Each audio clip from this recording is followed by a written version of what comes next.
Welcome to The Grow Show, powered by Steel. On The Grow Show, we share ideas, tips, tactics, and insights to help you grow your landscaping business based on our team's 40 years of experience running a landscaping company and working with other owners and their teams to do the same. New episodes are released weekly on Wednesdays. Here's your host, Marty Grunder. Well, good morning, good afternoon, good evening, wherever the case may be. This is Marty Grunder from Grunder Landscaping Company and the Grow Group. Thanks for downloading the Grow Show powered by Steel. Today we're going to be talking about something that those of you in the South are into right now, and those of us in the North may be into. If you aren't into them yet, you're going to be into it soon. What is that? Spring cleanups. And I've got the great Alan Whitt, one of our terrific group leaders here at Grunder Landscaping Company, in with me today in the Steel Studios. But first, a reminder, you can get the latest edition of The Grow Show delivered to your phone, tablet, or computer by subscribing wherever you get your podcasts or watch us on YouTube for an enhanced learning experience. The Grow Show is the greatest thing since Microsoft Outlook's Q function. If you're not familiar with this, you need to get familiar with this, business leaders. I'm surprised at how many folks don't know how to use this feature. One of the things I'm working on in the new year, 2025, is not emailing anyone on my team after hours or on weekends, if at all possible. When I'm working after hours, I like to get things done, and I often get into emails and sending them. And with the Microsoft Outlook queue function, and we're going to show that on the screen right now, you can go queue them up, set it for a time you want them to get them, all right? And the associates can get them, not during the weekend or at night. Business owners can be more smart about this, and you can hopefully be a better leader. All of us owners and leaders of our departments and companies need to keep work and our team's free times separated. We'll do more on this subject in a future episode of The Grow Show, but for now, give Q emails a try. Now on to The Grow Show. Spring cleanups, ladies and gentlemen, whether you do elaborate spring cleanups on multi-million-dollar homes, or you do HOAs or condos or office parks, industrial, municipal, whatever it is, a system is needed. And today, Alan is with me. And we're going to be talking about what's important in a spring cleanup. Alan, welcome to The Grow Show. Thank you. Thanks for having me. Happy to have you here. Alan, tell us a little bit about you. You're a lifelong, pretty much, landscaper, aren't you? Pretty much. I've been in the industry about 34 years, and something I really enjoy. Well, you do a great job here. Tell us a little bit about what a group leader does at Grunder Landscaping so folks that may not know can understand. So, my opinion, our job is to make the team members and the team leaders' job easier, as easy as we can. Super. We need to go ahead of time, check the job out, try to tweak anything we can, find cost-saving, time-saving ways to do things. Yes. And just make it easy for them. And you are very good at that. And I guess there's a fine line between, you don't want to run it for them. You want to help them get better, but at the same time, you want to be prepared. I know your notes are legendary. I guess a typical thing that you would do today is there's jobs on for tomorrow, and you're going to go look through their jobs, and you're going to see the notes. You're going to gain an understanding of it. You may want to go back to a salesperson and say, hey, this isn't really clear for them tomorrow. There's a lot of things you're doing as a leader. I would say in the world according to Marty, wham, the team leader's job is about today. Your job is about tomorrow. Like, you're trying to stay a step ahead of them to make them as efficient as they possibly can. Would that be a way to explain it? Yeah, actually, in my mind, I'd like to even be 2 or 3 days Okay, ahead. Why? Because simple fact, I might get to a job and think, oh, this is not going to take that long at all. And I can pull that job maybe back over here to this day because I know this may be a short day. So as long as I get the insight and permission from the consultant, I'm able to do that. And I know some of the group leaders have more crews reporting to them, like Lorenzo. He runs the mowing. He may have 9 crews that are responsible. 8 or 9 teams. How many do you have that are responsible to you? 5? 4 or 5, and then a couple of the watering routes. Yeah. Which, by the way, folks, watering is the most profitable service we do. Just sort of a funny little tidbit, and that kind of stuff. What are some of the challenges that you have as a group leader? Just, it's hard to stay on top of the ball all the time.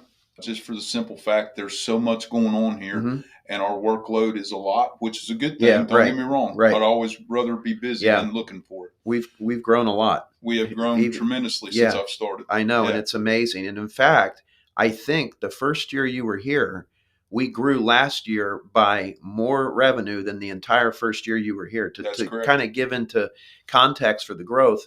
And it's not all been easy, folks, but I would say it's been fun. And when you have people like Alan that embrace the challenge, Seth listens and watches the Grow Show. He won't like the fact that I say challenge because he says they're opportunities, which I understand. Yep. And we've done a lot. We've been in battle here very well. And you've done a really nice job, Alan. I know your crew's like you, and you do a great job with that. So we have a lot of systems here, ladies and gentlemen. Aspire is a system. We have safety protocols.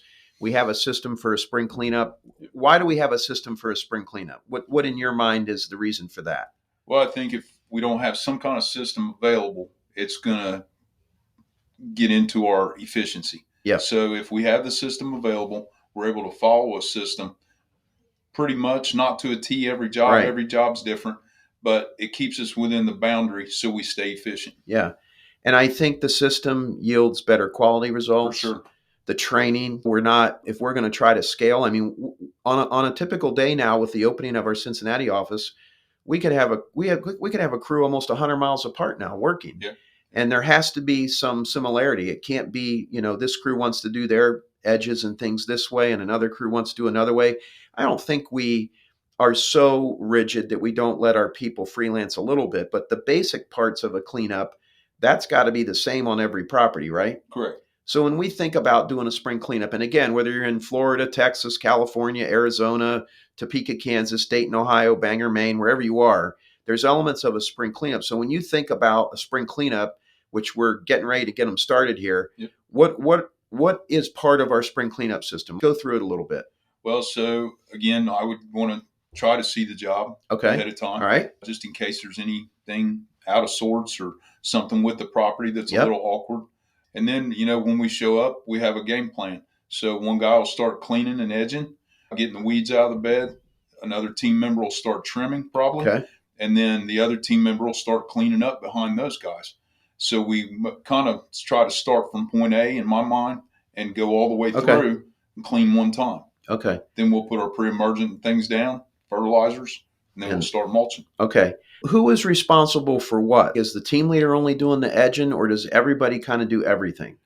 In my opinion, I like to see all team members doing everything. I agree with you. So why do you like that? Well, again, we're trained here to train our team members. Right. To train them to be team leaders. Yep. To train them, the team leaders, to be group leaders.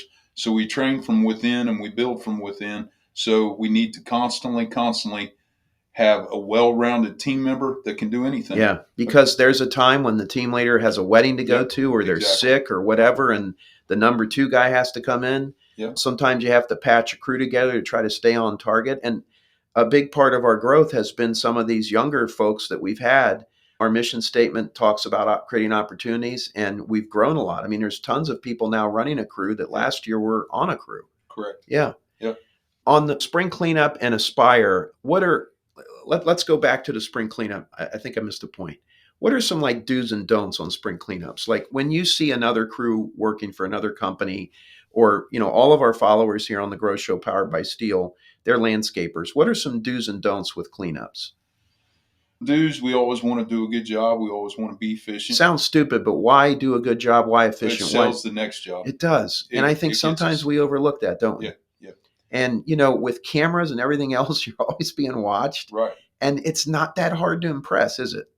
No, it's really not. Yeah. I always say if we show up and do what we say we're going to do, it's no problem. We'll sell the next job. Yeah. Because a lot of places just don't. They don't. I mean, everywhere you go, it's that. It's like in some places you go, it's like you're bothering them. We try to be cheerful, polite. So what are some other do's and don'ts of cleanups? Don'ts, we're going to keep our uniforms on properly. We're going to wear our things properly. Right. We're going to stage our trucks properly, out of the way of the client's driveway, whatever the case. If we need in the driveway, we'll ask for permission. Right. We don't just roll in and take over. Why? Because, for one, we're a professional business and we cater to the client. Yeah. We want their business. I finally got it solved, but my neighbor, he's a real nice guy. And I can't tell you how many times the landscaping company was doing the work across the street, and they pull up and park all their trucks in front of my house and start walking on my yard, unloading their trucks. And you know how I am on my yard because you get the fortune of helping me with it.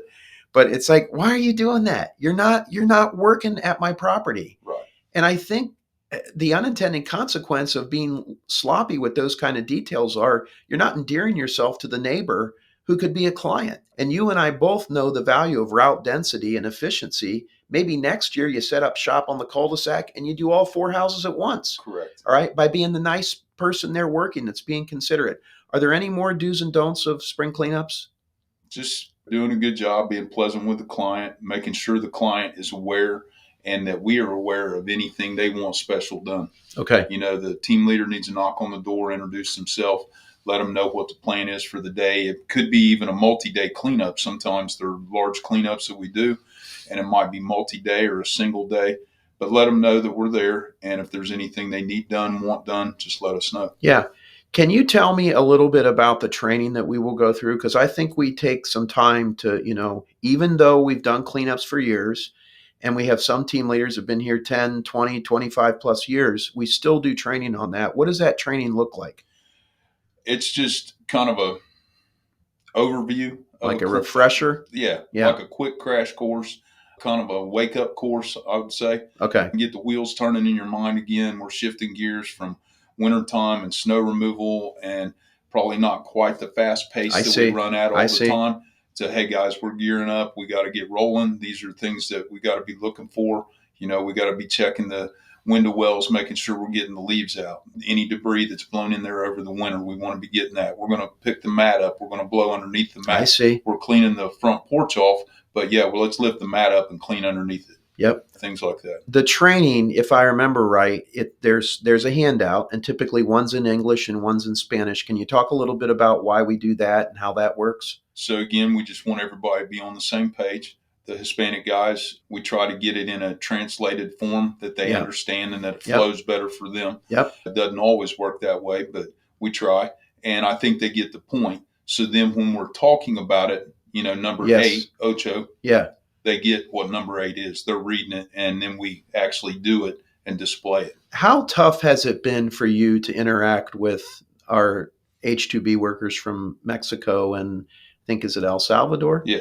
How difficult has it been for you to work with them? Talk about some of the things you've done to overcome the language barrier.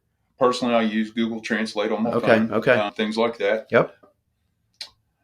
Really, it's not been a struggle for me. That's what I thought. It's not been. I mean, there's such reliable workers, and we have such a hardworking team. The little nuance of using your phone or the other, you've dealt with it. You're fine with it. Yeah. Actually, I like it because a lot of times they tell me I talk too fast. Okay. So they need me to slow down. So I give it to them in translation. But no, we do a good job. And then, of course, we can actually physically show each other. There's so much show and tell. That's true. Yeah. We work it out. It's not a problem. Yeah. Well, and I think it helps that you have a great attitude towards it. You and I are very close to the same age.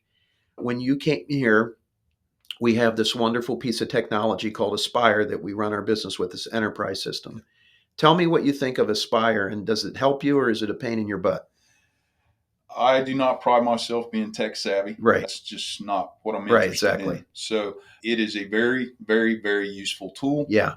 I've tried to wrap my head around it. You've done a nice job with it. It's a big time saver. Yeah. The more I learn and the more things I learn, the better the jobs are getting. How is it helping you specifically? Like, what if we told you we're getting rid of it and going back to paper? Would you think we're nuts? Yeah. Why? Well, I can take my tablet out in the truck. I visit the job site ahead of time. I walk around, take pictures. I can download those pictures right to that work order or that ticket. I can put them in the notes, and then I can add ticket notes for that day, for that occurrence. Not the ops notes. That's usually from the consultant, and they flow every week. But the visit or the ticket notes, we can change weekly, every visit, whatever it is. And I'll add those pictures of certain things that we need to get done or the client asked for or things we just don't see all the time. What role does Aspire, in your mind, play in helping us make money? I think it's great because it plays a big role because one thing, the route density, and it helps to make the routes for the day, the daily routes, because I manage the lane keeping. Lots of stops. You may have a crew that has 15 stops in a day. In a day. Yeah. So then it's important if their day's going well, then I can look and I know another day in their week or maybe even next week that we could pull a few things monthly, something like that, where it doesn't really matter what day we hit them on as long as there's some travel time or some visit time in between. Without getting into the specifics of what we pay a bonus on, Aspire helps us make money. We track the hours, and one of the ways the men and women get a bonus in the entire company is through efficiency of hours, and it does a beautiful job with that. Can you explain what you look at there in terms of the hours and the analysis of them? So the company sets the amount of hours where we're going to work. That's the first half of our bonus, and that's dictated by the company. Yep. So we strive to get those amount of hours in that are worked. Yep. And then the other dial is the efficiency part of the bonus, or the second half. It's a 2-part each year. Yep. Or each 6 months, twice a year. And we try to make sure we're on the efficiency side of getting things done ahead of time. Yep. Or within that range. Yep. And you know where we're at. Like all the time. We're up in the Steel Studios. You can go downstairs into your office and you can go pull that out and see where you're at. Click the dial. And that's something that you've learned how to do. Yeah. And it's pretty cool to watch you, because you, even when we do our grow meetings, which are our monthly meetings, when the whole company gets together, you've been known to get up and talk about the hours and where we are and what we're doing. I mean, you have a very intimate understanding of it. Yeah, that was just drilled into my head at a young age. Yeah. Money, time counts. Yep, it does. So we have 20 plus different crews that'll be doing spring cleanups in a little bit. They're going different directions each day, doing all kinds of properties. Is there any nuances to training them, to a quality job, making it consistent? Is there any other way that you support the teams? How do you deal with, I'm giving you a lot, but it's a lot of things that I know you deal with. Like, you got a real good team leader and he forgets to take the pruners on a stick, and he's done it twice in the week. Like, how do you deal with all those challenges? Are you a screamer and a yeller? If you see somebody not doing the job the way talk to us a little bit about how you lead out in the field and make things better from that perspective. Well, normally I was always taught to lead from example. So when I show up to the job site, I'm not above anything. I'll do whatever. Yeah. It doesn't matter to me. Right. Things like forgetting things on a consistent basis. Yeah, we'll address that. How will you address that? What will you do? I'll just take them aside, talk to them, something going on. And so, like, let's just pretend I'm Marty and I've been doing that. What would you say to me? Hey, Marty, you've missed a couple of things this week. You needed the pruners a couple of times. Yeah. And you've left them at the shop. Is there something going on? You need some help someplace. And why have you learned as an experienced manager that that's a better tactic than saying, what the hell's wrong with you? Well, we all carry a life. Yeah. We try to leave it at home, but we're not always successful with that. Right. So sometimes there's things going on. Yeah. And you don't have to get into their private side of their life. Right. But a lot of times you just got to let them know you care about how they feel and what they're doing. Right. And you want them to be successful here. So you're just trying to help them along. One of our favorite people that we've had here the past couple of years is a young man by the name of Devin, and he left. We're going to get him back one way or another. He went to do something different in a different state. Right. But Devin was a very quiet kid. I think it took me a year of working on him before I got him to smile. And by the time he just left us. I'm really hoping he comes back. I know you are too. He was a supremely conscientious, caring, and once he realized I'm just a regular guy too, and so are you. I mean, I had a great relationship with. How did you get Devin to open up to you? What did you do? I just talked to him. Yeah. I let him know that I was here to help him any way I could. Yeah. Whatever he needed. Yeah. Whether it's inside work, outside work, whatever he needs, I'll do my best to help him. And I genuinely mean that. Yeah.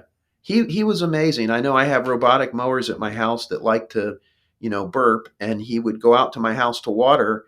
And quite frankly, we've had other crews that didn't notice this. He saw one of my mowers stuck back in the woods. Like, he's not watering the woods. Right. And he went back there and he texted me. He's like, "Hey, Marty, one of your mowers was stuck. I got it going again." Yeah. And it was helpful. I was out on the road speaking, and I wasn't, the mower could sit there for a week. Sure. And I when I see stuff like that happen, like, that's going above and beyond. He cares about his job. And I'm going to compliment you for that, because I think you took an interest in him. And I know he liked working here. I think he might come back. Enjoyed it. Yeah, he did. So I want to commend you. And I don't know if you know this or not, but when he left, he said that you were the best boss he's ever worked for. Well, I appreciate that. And that was just cool to hear. And that's, you and I are toughies. We're tough guys, but we got a soft side to us. And that's the balancing act. If somebody forgets a darn piece of equipment 3 straight days, I'm not the nicest guy in the world on the 4th day. Right. But before we get to that 4th day, I'm going to have some conversations along the lines of what you said. Is everything okay? We talked about the focus on the man hours and the on-site time and how that governs. I know you're a thinker. we're getting started on 2025. Do you have some goals for your job here this year? Are there some things you reflect back on 2024 that you want to try to help us make things better? Where's Alan on those thoughts? So actually it started last year because I see the routes we're on. Okay. And I see how we can take part of this route and put it with this route. I don't know why we didn't see it before to make our routes more dense. Yep. I want the guys to be aware of their on-site time. We never want to short sheet anybody. We're not in that business. No, We're not short give them their money's worth. Absolutely. Even more. Right. Usually a little more. Right. But we got to be aware of our time frame because some of the clients, we end up getting out of that time frame and running over a lot. Or we get outside the LK, what we call the LK like scope. The scope. We're doing things we're not being paid to do. Right. It should be an enhancement. Yep. So we need to make the consultant aware of it. Hey, you text me, I'll text the consultant. We'll get them involved. That's a great point, Alan. And I think there is some difficulty caused. Our slogan is, "Where service is always in season." We're always pushing on our men and women to take care of the client. Right. And sometimes they unknowingly get into an area they shouldn't be doing. They think they're doing a good job, exactly, but we're not getting paid to do it, and it's beyond the scope. Exactly. And you can get carried away like, well, gosh, I pruned this bush and now she wants the rest of them. I shouldn't have done that because now, those kinds of things. Yep. So that's a challenge and something to be working on. Is there any other goals or anything you're thinking about when it comes to 2025? So I just think through that, we can make the guys more aware of what's going on at each job site. And in turn, it'll be more profitable on its own because with the density, we'll get more travel. We'll get more jobs done in a day. Yeah. And at the same time, we're going to be aware of our time on the job site. So it turns to the bottom line. Okay. I'm going to kind of I don't think it'll be a tough question for you, but I'm full of those. People always ask me, how do we keep our men and women looking so good and our trucks looking so good and our grounds so good? The truth be known, when we have a field trip or something here, we scrub the floor. Okay. Yeah. But we don't do a whole lot. This is how we roll here. Okay. In your opinion, how do we do that? How do you get your men and women to look good, to keep their trucks clean, the job sites clean? What do you do? What's the secret there? Well, I think a lot of it is just the culture. It's the way we're taught. Okay. When I interviewed here, they walked me around and we looked at a lot of things. And I said, how do you guys keep this so clean? Okay. How's the yard? And they looked at me just like a blank stare. And they're like, it's like this all the time, pretty much. Right. I'm like, wow. Yeah. I was impressed. Yeah. And, I'm not going to lie, 85% of the time, 90% of the time it is. It gets messy once in a while. Well, like in the rain and in the spring rush, the loading area gets caked with mud and mulch and the snow. Absolutely. There's times things we throw things over here. We'll get it later. Right. We're in a hurry today, but Right. But it's the culture. Everybody wraps their head around that. Everybody keeps their truck clean, wiped down. Right. Clothes clean. Right. Worn properly. And we have things that aid, like there's boxes all over the grounds close to the trucks boxes, where there's cleaning things. And when they're loading, they're not just allowed to stand there. It's constant movement. You got plenty of time to rest when we drive to the next job. So, and I want to compliment you because you always look good. Your desk looks good. Your truck looks good. We've talked about this. You and I, all of our leadership team here, we have to be great at the things we want everyone else to be good at. You said it before that a leader sets an example and nothing's beneath me. And that is so true. So is there anything I didn't ask you or a point you'd like to make as we wrap this up? Nope. I think we just always need to be aware of who we're trying to manage and what we're trying to get done. Yeah. Alan, thank you. Thank you. You're a good man. I love working with you. So, folks, that was Alan Whitt here today on The Grow Show, powered by Steel. I hope this discussion helped you. Can you imagine about 50 of these conversations at one of our field trips at GLC, what that might do for your company? There's one a month, August till December. I hope you'll consider coming and seeing us. You'll meet Alan. He usually does a presentation there. And if you have been here before for one of our field trips, come back because a lot has changed. We've got a new agenda because you know what? We're always striving to improve everything that we do. That's what winners do. That's going to do it for this week's edition of The Grow Show, powered by Steel, folks. If you haven't done so already, subscribe to The Grow Show. And if you can, give it a rating or share a comment. That helps more success-minded landscape professionals find us. And if you really want to help us, share this episode with your team or any landscape pro you know. Take out your phone right now and text it to them, okay? Thanks for joining us on The Grow Show this week. We'll talk to you next week. Thank you for listening to this episode of The Grow Show. Be sure to subscribe so you never miss an episode, and head to growgroupinc.com for more information and resources to grow your landscaping business.